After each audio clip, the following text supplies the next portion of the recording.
Seorang pembohong tidak akan dipercaya, bahkan ketika dia mengatakan kebenaran. Kembali lagi bersama saya Stephen. Seperti biasa jangan lupa siapkan apa? Ya tentunya kopi dan nutbray untuk menemani kalian dalam menonton alur cerita film ini. Selamat menyaksikan dan celepot!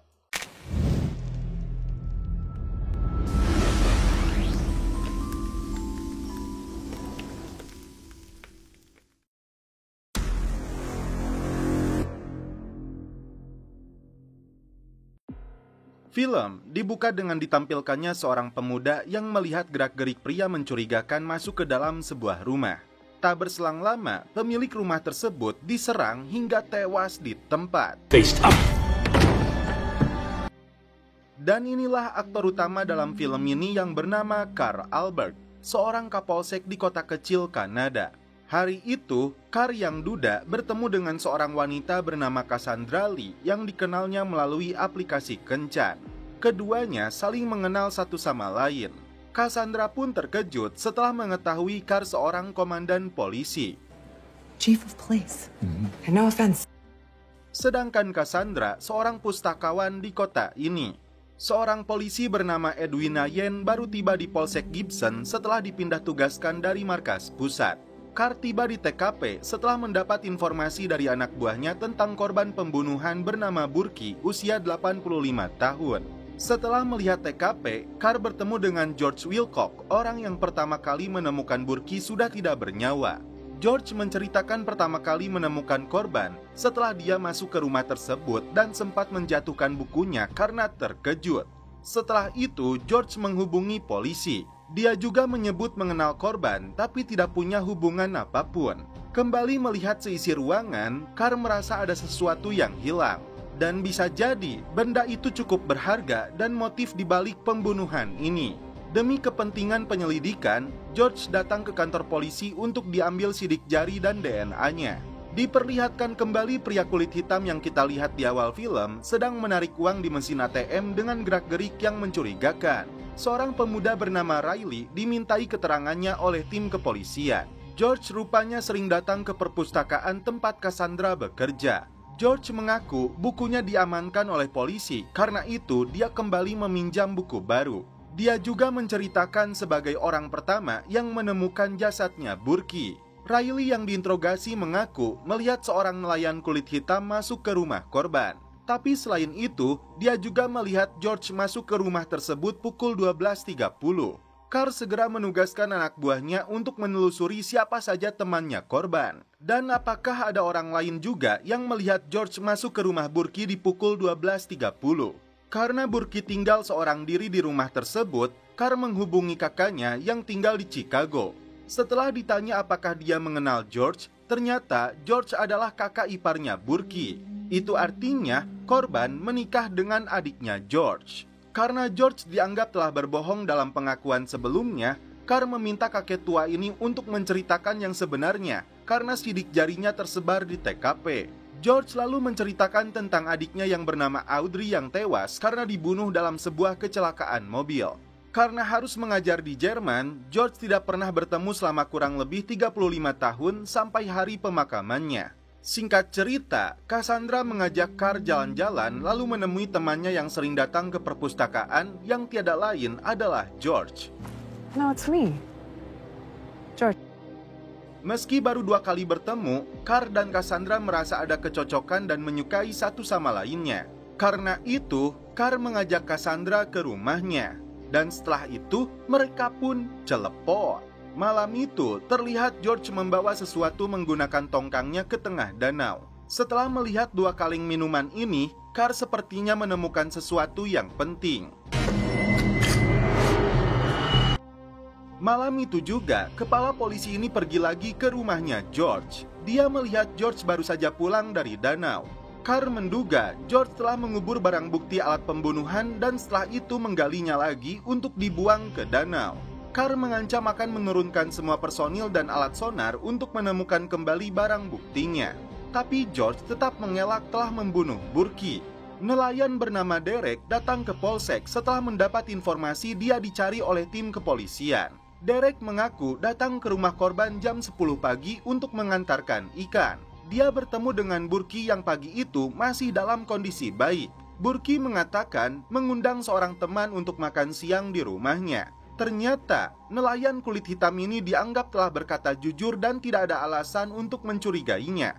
Seorang pembantu rumah tangga dimintai keterangannya oleh polisi. Dia mengatakan di atas meja tersebut ada 2 buah barang antik yang terbuat dari perak bekas artileri.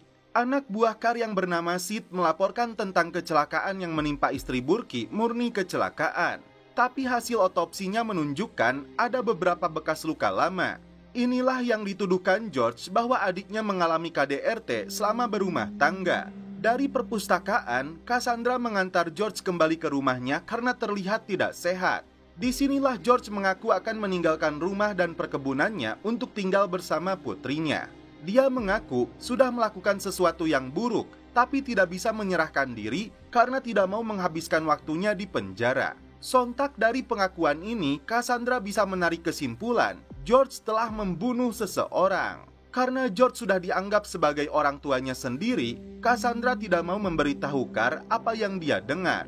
Datang ke gudang milik korban, Carr menemukan sebuah kotak teka-teki yang menyimpan beberapa surat di dalamnya. Dalam surat yang ditulis oleh adiknya George itu, disebutkan dia hidup dalam ketakutan. Artinya, ini bisa jadi motif George membunuh Burki karena perlakuan dia kepada adiknya. Carr kembali menemui George untuk diajak ke TKP. Meskipun kakek tua ini tidak mau mengaku, tapi faktanya dialah yang telah membunuh korban. George lalu menceritakan tentang ayah tirinya yang kasar kepada dia dan adiknya.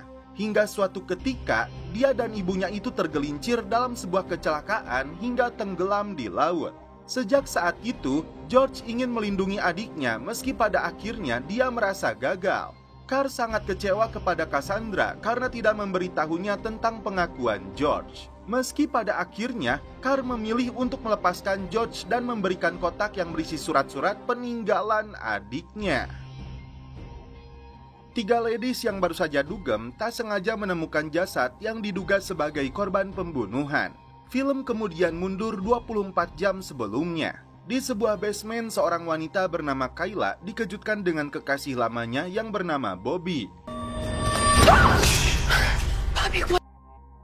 Dan setelah itu mereka pun celepot. Tanpa mereka sadari, seseorang mengabadikan momen tersebut. Kayla sebenarnya sudah menikah dengan pria bernama Ivan yang memiliki saudara bernama Sam. Apakah Ivan mengetahui istrinya telah selingkuh? Sementara itu, hubungan Carr dan Cassandra makin harmonis meski keduanya belum memutuskan untuk menikah. 2 orang pria yang menginap di sel tahanan kembali dibebaskan setelah tadi malam mengencingi mobil polisi.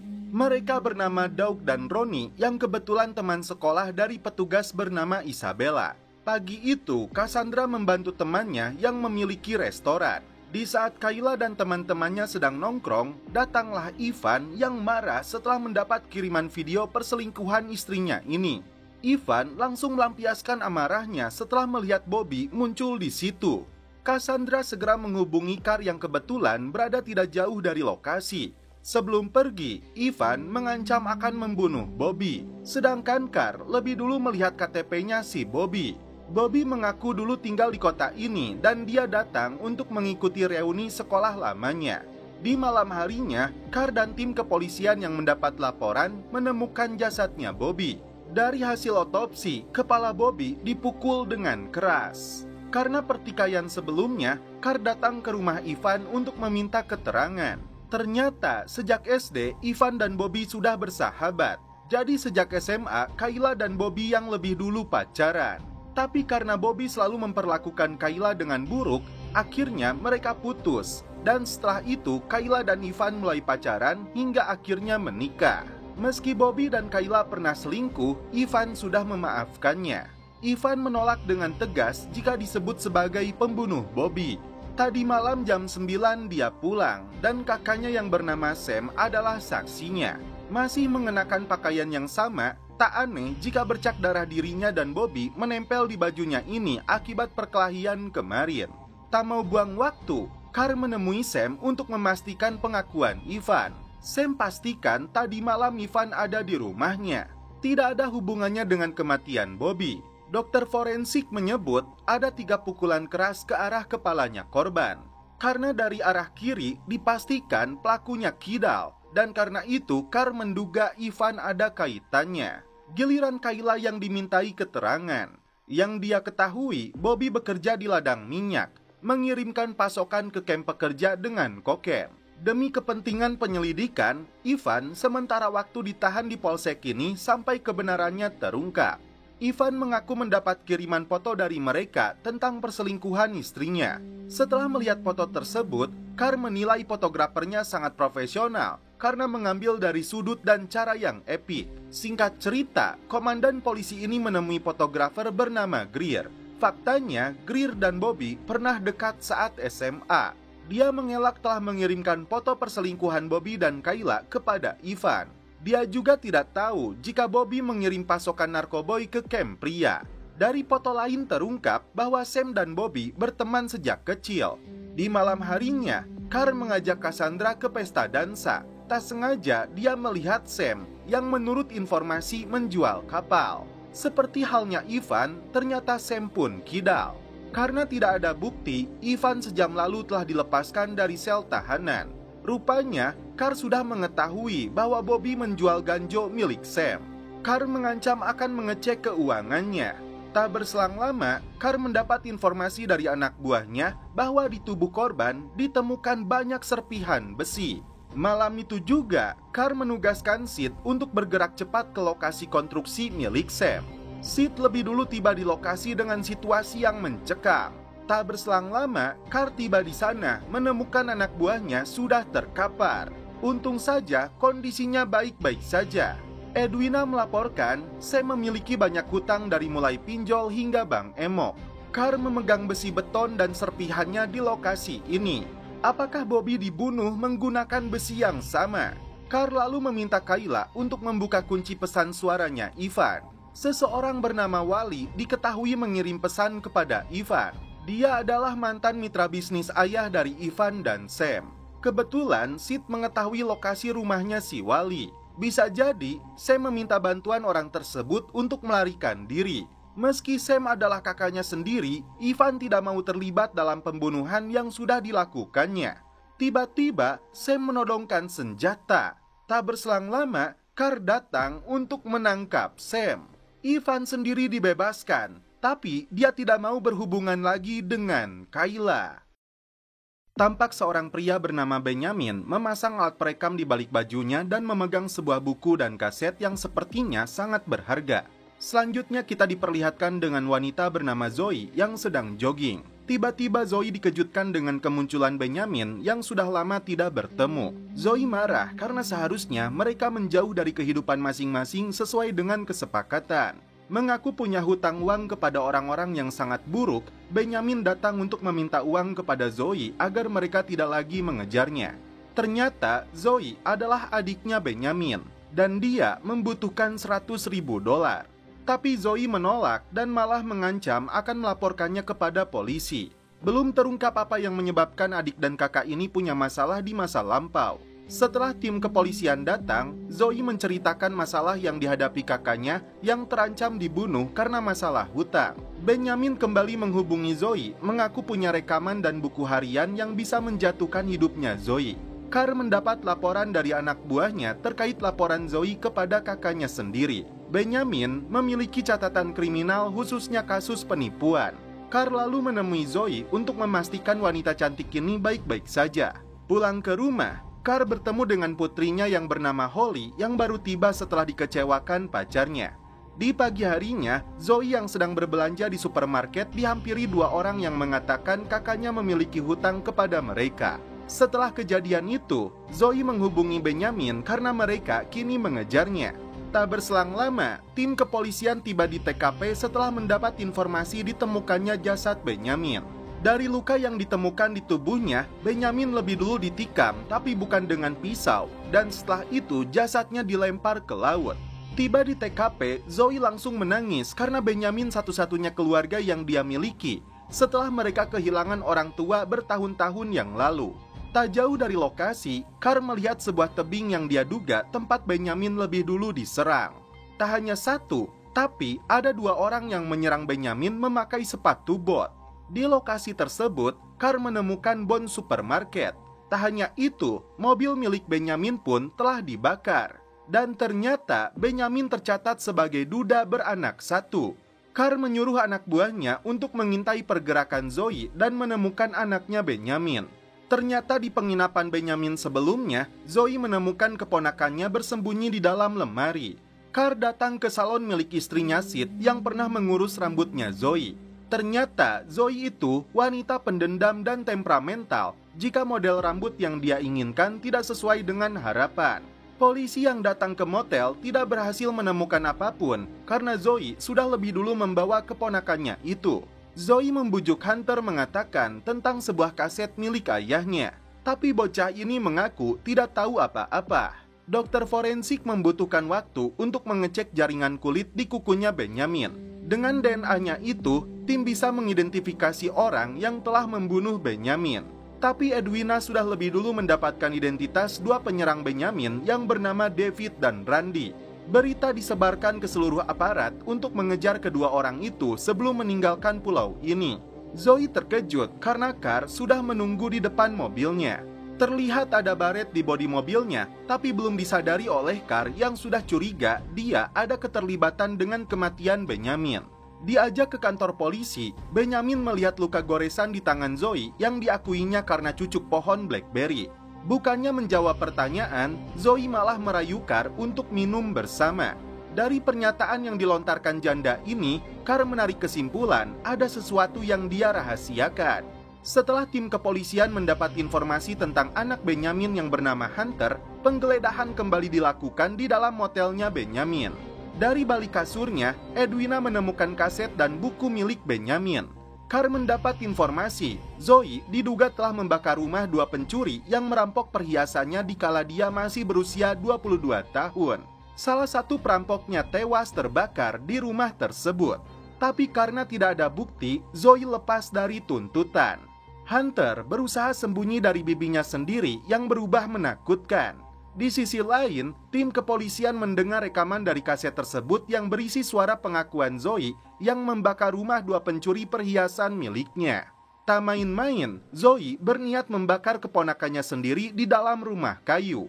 Ketika api sudah membesar, Carr datang untuk menyelamatkan Hunter. Tapi si Zoe mengunci pintu rumah kayu tersebut.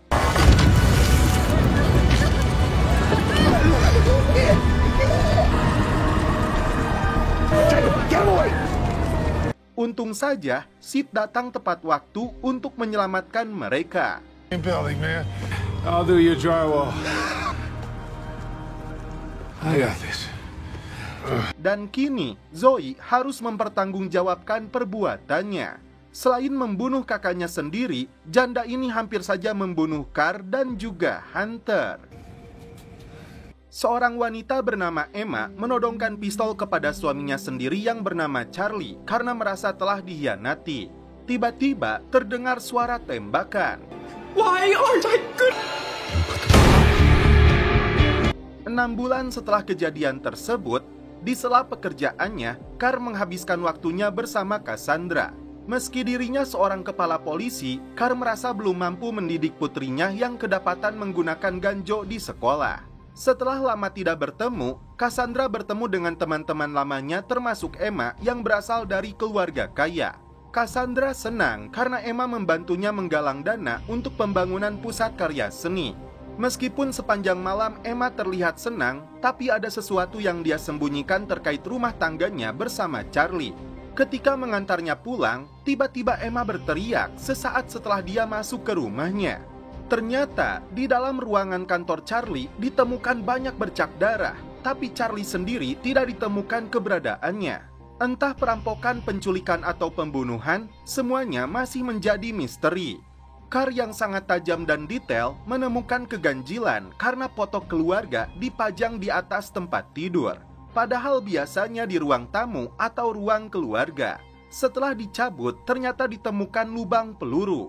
Banyak hal janggal yang ditemukan karena tidak ada pengerusakan pintu ataupun jendela. Dalam pengakuannya, Emma menyebut lubang peluru itu ditembakkan dari pistolnya Charlie 6 bulan lalu.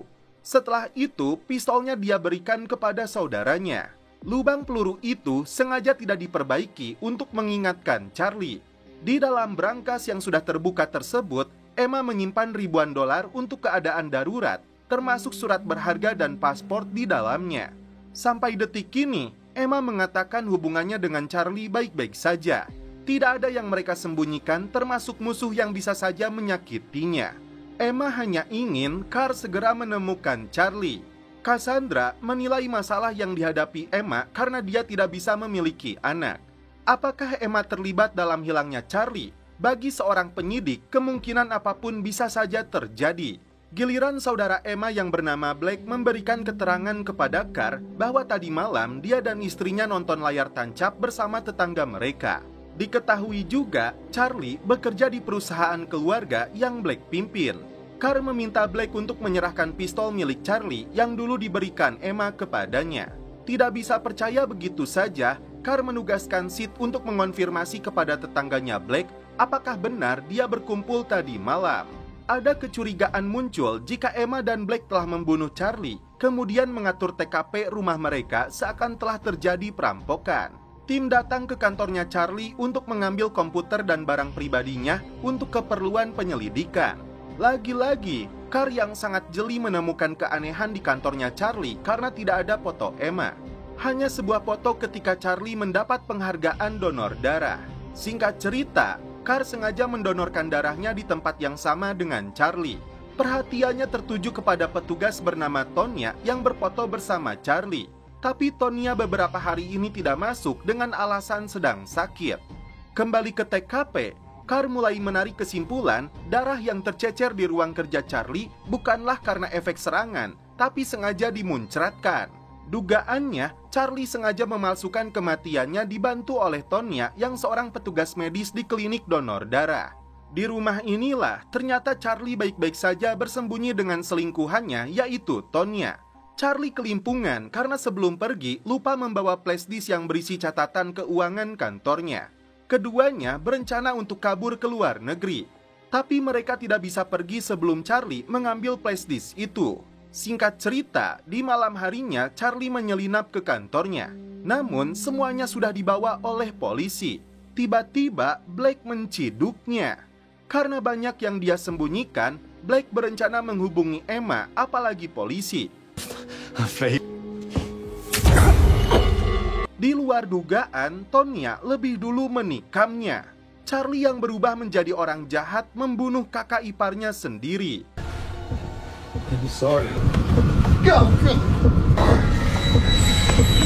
Ternyata dalam flashdisk itu ditemukan bukti penggelapan uang kantor senilai 2 juta dolar yang akan dibawa kabur oleh Charlie dan Tonya untuk modal mereka. Carl datang ke TKP, ditemukannya jasad Blake. Dugaan kuatnya, Charlie telah membunuh Blake untuk menutupi kejahatannya. Tapi Emma masih tidak percaya suaminya itu tega melakukan tindakan sekeji itu. Di sini, Emma mengaku telah melepaskan tembakan ke dinding kamar karena 6 bulan lalu Charlie telah berselingkuh. Carl segera melacak keberadaan Charlie dan Tonya melalui GPS mobilnya Emma. Ternyata Emma terdeteksi sedang menuju sebuah lokasi. Ketika Charlie dan Tonya hendak pergi, Emma lebih dulu menemukan mereka. Emma yang sangat marah dan kecewa menodongkan senjata ke arah Charlie. What about this place? Only thing your family left you. Can't you just leave me alone? Own death, and you kill my brother. It's Blake's. The keys? No! You promised to get rid of that.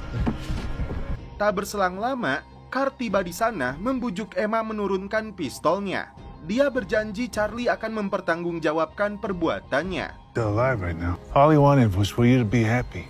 I'm done with you. Charlie will pay for what he's done.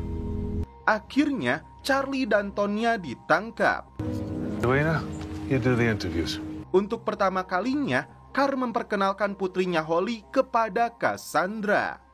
Hi.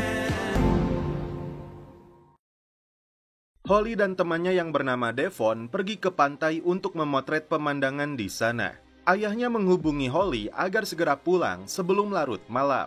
Tiba-tiba, sebuah mobil muncul membuntuti keduanya. Mereka berdua segera berlari menjauh. Kebetulan mereka menemukan mobil patroli. Ternyata petugas Kendrick sedang memberhentikan seorang wanita yang menerobos lampu merah. Bukannya menilang, Kendrick malah merayu wanita cantik ini.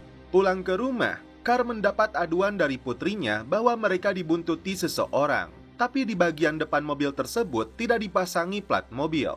Carr menyuruh Holly dan temannya ini berhati-hati. Di dalam perpustakaan, Cassandra dihampiri seorang pria bernama Gordon yang mengaku memiliki perusahaan konstruksi. Cassandra sepertinya tertarik karena dia berencana untuk memperluas bangunan perpustakaan. Karena laporan dari perempuan yang diberhentikannya, Kendrick mendapat teguran dari kepala polisi yang seharusnya bekerja secara profesionalitas. Cassandra kembali membahas rencana pembangunan perpustakaannya dengan si Gordon. Tapi anehnya, Gordon lupa dengan isi dari webnya sendiri terkait dengan berbagai proyek yang pernah dibangunnya. Merasa ada yang tidak beres dengan orang ini, Cassandra pergi meninggalkannya. Namun di luar dugaan, karena sulit menghubungi kekasihnya, Carr datang ke perpustakaan. Dan ternyata rekan Cassandra tidak tahu keberadaannya. Untuk menyelesaikan masalah rekannya, Edwina menemui pengemudi wanita yang mengeluh karena ulahnya Kendrick yang tidak profesional. Carr datang ke kafe tempat Cassandra terakhir kali bertemu dengan Gordon. Dari pengakuan si pelayan, Cassandra mengobrol dengan pria tersebut. Selain menemukan gelang pemberiannya, Carr melihat pintu mobil Cassandra terbuka. Disinilah Carr menarik kesimpulan, kekasihnya itu telah diculik. Terlebih, pelaku mengirimkan foto Cassandra dengan lakban di mulutnya. Di rumah inilah, Cassandra disekap oleh si Gordon dengan motif yang belum terungkap. Carr bergerak cepat mengumpulkan seluruh anak buahnya untuk menyebar mencari keberadaan Cassandra. Tidak mau menyebutkan identitas dia yang sebenarnya, Gordon hanya menyuruh Cassandra untuk makan. Mengaku menghabiskan waktu di dalam perpustakaan, terlihat Gordon hanya memakan cau. Ternyata Cassandra bisa menebak Gordon mengidap kanker. Itu karena ibunya Cassandra pernah mengidap kanker dan karena itu menu makannya selalu sama. Gordon sendiri mengaku kankernya memasuki stadium 4. Dan perpustakaan yang sering dia kunjungi itu ternyata di dalam penjara.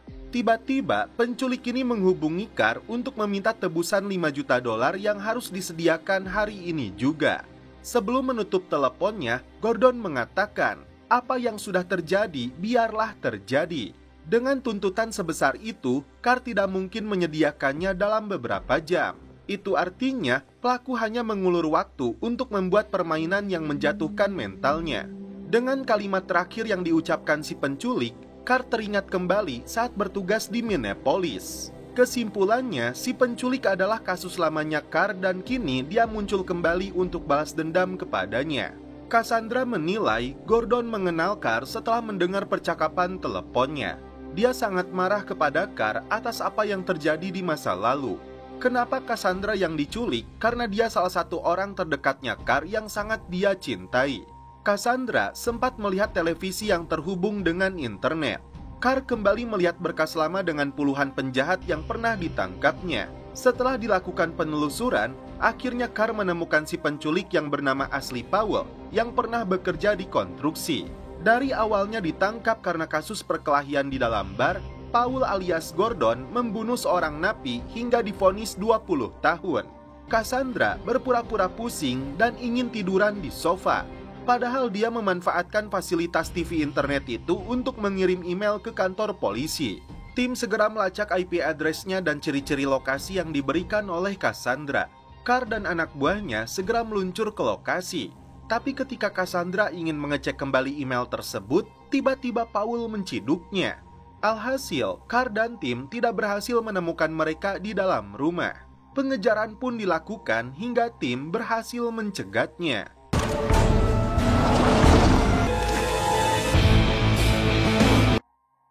Akhirnya, si Paul berhasil ditangkap dan Cassandra pun selamat tanpa terluka sedikit pun. Seorang pemuda terlihat menyerang seorang pejabat bernama Murray Zuckerman. Tidak peduli dengan uang yang ditawarkan, pemuda itu tetap menghabisinya. 3 hari setelah kejadian, orang-orang masih terobsesi dengan penculikan dan pembunuhan penasehat kota itu yang teridentifikasi dilakukan oleh Shane.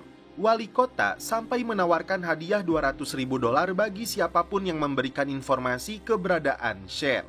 Puluhan orang termasuk seorang psikiater bernama Dr. Elizabeth datang ke Polsek mengaku memiliki informasi terkait Shane. Di waktu yang sama, Cassandra datang untuk membuat pernyataan terkait dengan kasus penculikan yang menimpanya tempo hari. Elizabeth mengatakan kepada Carr, Shane akan datang ke kota ini karena dia mengirim pesan kepadanya. Elizabeth bisa tahu karena dia adalah psikiaternya Shane.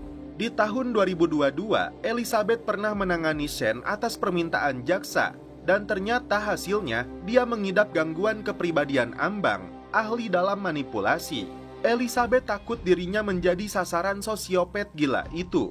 Dan inilah sosok Shane yang sedang berjalan mengarah ke kota Gibson. Dalam pesan tersebut ditulis, Elizabeth akan jadi sasaran dia berikutnya. Demi keselamatannya, Elizabeth ingin tinggal lebih dulu di polsek ini sampai dia tertangkap. Shane mendapat tumpangan dari seorang pria yang tidak tahu identitas dia yang sebenarnya. Karena Cassandra mengalami trauma atas kejadian penculikan yang menimpanya, Carr menugaskan Edwina untuk menghibur kekasihnya itu agar psikologisnya lebih stabil. Bukan polisi sembarangan. Ternyata di markas lamanya, Edwina berhasil menjatuhkan kartel narkoboy. Tapi kepala polisi di sana malah memanfaatkan dirinya secara politik untuk kepentingan mereka. Karena itu, dia pindah ke polsek kini. Elizabeth mengaku Shane punya ketertarikan terhadap dirinya, tapi tidak dia respon. Dan karena itulah Shane dendam kepadanya. Inilah yang bisa Carr manfaatkan untuk menangkapnya dengan mengirimkan pesan agar Shane datang ke lokasi yang Elizabeth kirimkan. Terlihat Shane sedang bersama pemuda yang memberinya tumpangan. Keduanya santuy di dalam hutan. Tim kepolisian yang melacak ponselnya bergerak cepat. Mereka menemukan sebuah mobil diparkir dekat hutan. Ternyata Carr merasakan ada sesuatu yang disembunyikan oleh Elizabeth. Inilah yang harus dia ungkap. Tim berhasil menemukan si pemilik mobil, tapi keberadaan Shane belum diketahui. Dalam interogasinya, pria ini mengaku menurunkan Shane di tengah jalan sesuai permintaannya. Tapi selama mereka mengobrol, tidak ada sama sekali bentuk ancaman terhadap dirinya. Karena dia sama sekali tidak berpikir jika Shane seorang pembunuh. Carr menghubungi mantan pasiennya Elizabeth karena membuat postingan psikiater itu sangat berbahaya. Menurutnya, Elizabeth menggiring dan mengendalikan pasiennya sendiri ke arah yang lebih buruk setelah mengetahui kelemahan dalam dirinya. Carr kembali menemui Elizabeth untuk membaca sifat aslinya. Dia tampak gelisah dan mengalihkan topik ketika Carr bertanya tentang Murray yang menjadi korban pembunuhan Shane. Edwina yang melihat dari luar ruangan menarik kesimpulan bagaimana Elizabeth menggiring Carr agar kita percaya jika Shane benar-benar seorang psikoplog.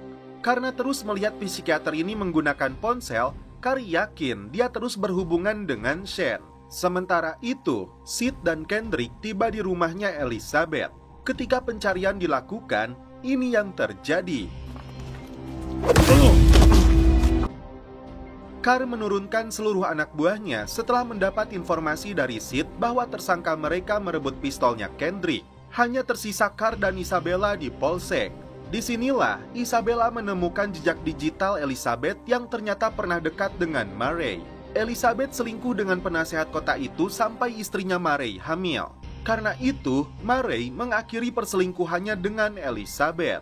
Tapi Elizabeth tidak terima dan karena itu dia memanfaatkan Shane yang labil untuk membunuhnya. Lagi-lagi Elizabeth mengelak dengan tuduhan tersebut. Dia berusaha mengendalikan pikiran Carr agar percaya dengan semua omong kosongnya. Tapi Carr jauh lebih terlatih dengan perang psikologi seperti ini. Elizabeth coba memanfaatkan Carr agar dia membunuh Shane karena Shane kini menjadi beban bagi dirinya. Tiba-tiba lampu di polsek itu mati. Ternyata Shane datang untuk membunuh Carr atas perintah Elizabeth. Carr segera mengamankan Elizabeth di dalam sel tahanan, sedangkan Isabella di ruangan belakang. Baku tembak pun tidak terelakkan lagi. Sebelum jatuh korban, Carr membujuk Shane agar menyerahkan diri karena dia hanya diperalat oleh Elizabeth karena dendam kepada Murray. Akhirnya, Shane meletakkan pistolnya. dia ditangkap untuk mempertanggungjawabkan perbuatannya. Begitupun dengan Elizabeth. Tak hanya duduk di belakang meja, ternyata si gemoy Isabel punya kegemaran booking. Jika saja ada lelaki yang berani main-main, wah pastinya mampus di Smackdown. Edwina terkejut karena temannya Kate mengatakan ayahnya akan menjual gym ini. Terlihat Kate dan ayahnya sedih atas keputusan tersebut. Dalam perjalanan, Edwina hampir saja menabrak seorang pria bernama Callum yang terlihat ketakutan karena anjingnya menemukan sesuatu di dalam hutan. Carr dan tim tiba di lokasi. Ternyata pria tua dan anjingnya itu menemukan jasad perempuan yang telah dibunuh di dalam hutan. Saat diinterogasi, Callum mengaku bukan dia yang membunuh perempuan itu. Bahkan dia tidak mengenalinya sama sekali. Callum terlihat syok karena belum pernah melihat seorang perempuan dibunuh dengan keji seperti itu. Tapi sampai saat ini, tim kepolisian belum bisa mengidentifikasi identitas korban. Keesokan harinya, tim kembali mendapat laporan temuan jasad perempuan lagi di dalam hutan. Korban diketahui bernama Janice, seorang agen properti.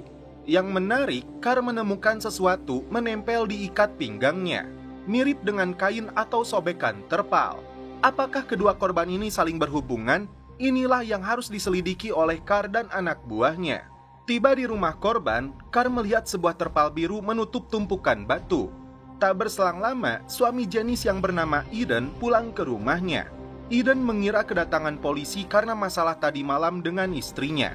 Dia terkejut setelah mendapat informasi istrinya telah tewas terbunuh. Dalam keterangannya, Eden mengaku tadi malam terlibat pertengkaran dengan Janice. Keduanya sama-sama pergi dari rumah. Eden sendiri mengaku menginap di rumah selingkuhannya yang bernama Donna. Tapi dia pun yakin Janice melakukan hal yang sama. Meskipun sama-sama bersalah, Eden mengaku masih mencintainya. Ternyata, salah satu properti yang akan dijual oleh Janice dan Eden adalah gym yang digunakan oleh Kate dan ayahnya yang bernama Gus. Dari sasana ini, tim menemukan sobekan kain dari ring tinju yang sama persis ditemukan di ikat pinggangnya Janice. Bukti riwayat telepon menunjukkan Gus menghubungi Janice jam 10 malam. Tapi Gus mengelaknya. Tim menangkapnya setelah berniat kabur karena menolak dibawa ke kantor polisi. Kate yang baru tiba terkejut melihat ayahnya ditangkap polisi. Gus diinterogasi oleh Carr agar berkata jujur apakah dia selingkuh dengan Janice. Karena itu yang dikatakan oleh Eden. Mantan petinju ini mengaku hanya melakukannya bertahun-tahun lalu. Kala itu Gus sudah menyesal karena dia hampir kehilangan putrinya. Dengan tegas, Gus menolak dituduh sebagai orang yang telah merenggut nyawanya Janice. Termasuk korban perempuan lainnya karena dia bukanlah monster. Karena keterangan berbelut-belut, Carr menaruh curiga kepadanya. Setelah didesak, Gus mengaku tidak sengaja memukul Janice karena dia memancing amarahnya. Janice jatuh ke belakang dan kepalanya terbentur. Karena panik, Gus menggulung jasadnya dengan terpal dan setelah itu menyembunyikannya di dalam truk. Sebelum akhirnya dia bawa ke dalam hutan setelah mendengar ada temuan jasad perempuan di sana. Carr meminta bantuan guru seniman putrinya untuk melukis wajah jasad perempuan tanpa identitas itu agar kembali tampak hidup. Kali ini, Carr menemui Kate karena dia sudah menarik kesimpulan posisi luka pukulan yang diterima oleh Janice di wajahnya tidak sesuai jika dihitung berdasarkan tinggi badannya Gus. Setelah didesak, akhirnya Kate mengakui dirinya yang sebenarnya memukul Janice karena tidak suka dengan keputusan Janice untuk menjual gedung ini. Gus akhirnya dibebaskan dan Kate yang harus masuk ke penjara untuk mempertanggungjawabkan perbuatannya. It's gonna be okay. Everything's gonna be alright. Kamin si guru seniman ini melukis wajah korban. Dari sinilah Edwina merasa ingat sesuatu terkait kasus pembunuhan dengan motif yang sama. Bukan pembunuhan biasa, tapi Carr menduga ini kasus pembunuhan berantai. Jane Doe runs through here. That's where he kills her. Who are you? Carr dan tim sudah mendapat lukisan wajah korban yang dibuat oleh Kamin si guru seniman. Fotonya disebarluaskan agar siapapun yang mengenali korban bisa menghubungi kepolisian. Singkat cerita, Carr datang ke galeri seni tempat Kamins memajang seluruh hasil karyanya. Karena ibu Carr juga seorang pelukis yang cukup terkenal, ternyata Kamins mengenalnya. Ketika melihat foto korban disebarluaskan melalui media televisi, Roger terkejut karena sepertinya dia mengenali korban. Salah seorang yang mengaku sebagai psikolog menghubungi Carr. Perempuan yang menjadi korban pembunuhan itu diketahui bernama Sally, seorang artis lokal yang pernah tersandung narkoboy. Ternyata, minggu lalu Sally menghubunginya bahwa dia akan pergi ke Gobbins untuk menemui temannya yang bernama Roger. Karena Roger butuh alibi agar tidak dikaitkan dengan pembunuhan Sally, dia meminta bantuan Cassandra bahwa di malam pembunuhan itu dia sedang bersamanya. With you, okay? Roger? Kagum dengan karya seni gurunya ini, Devon yang menyukainya tak segan-segan untuk memeluknya. That's a long story.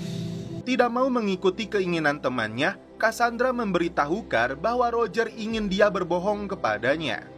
Alhasil, kecurigaan muncul jika Roger terkait dengan kematian Sally.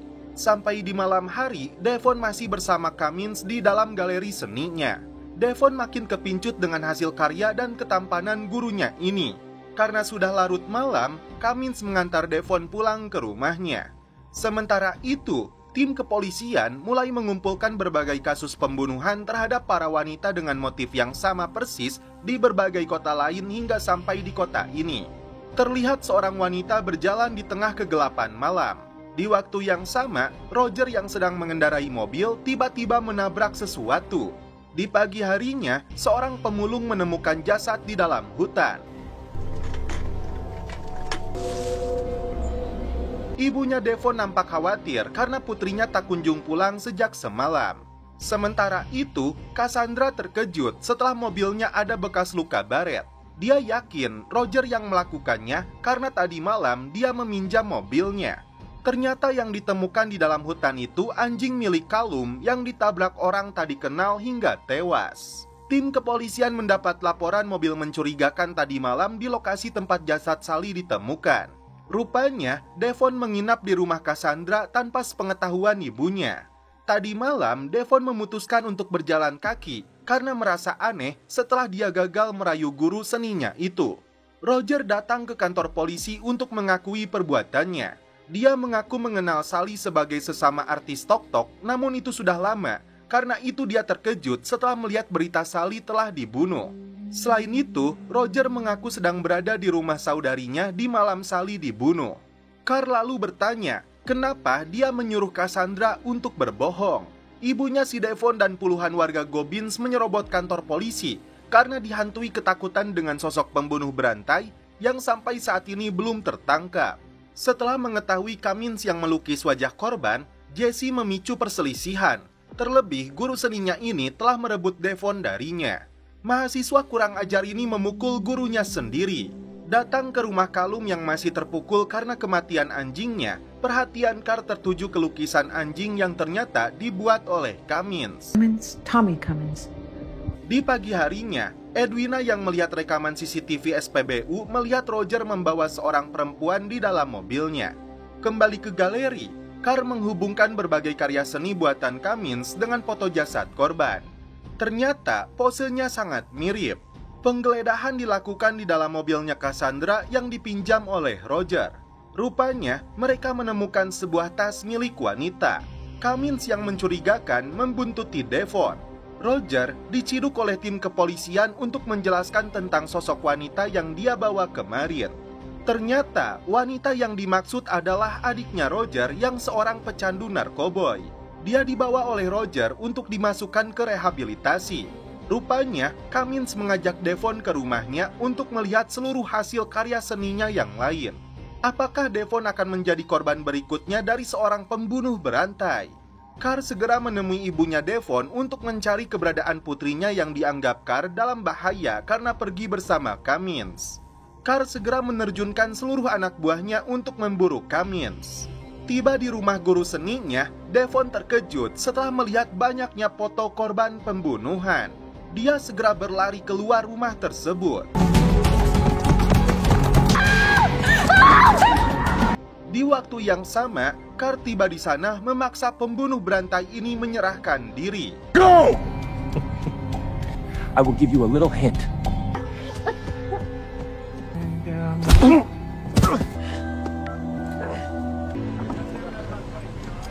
Akhirnya, si Cummins berhasil ditangkap untuk mempertanggungjawabkan semua perbuatannya. Tak hanya 1 atau 2, ternyata puluhan korban wanita yang telah direnggut nyawanya untuk sebuah karya seni yang salah kaprah. Carl. It's magic. Dan setelah itu, film pun berakhir. Oke guys, terima kasih yang sudah menonton sampai episode terakhir ini. Salam percelepotan duniawi. Keep enjoy.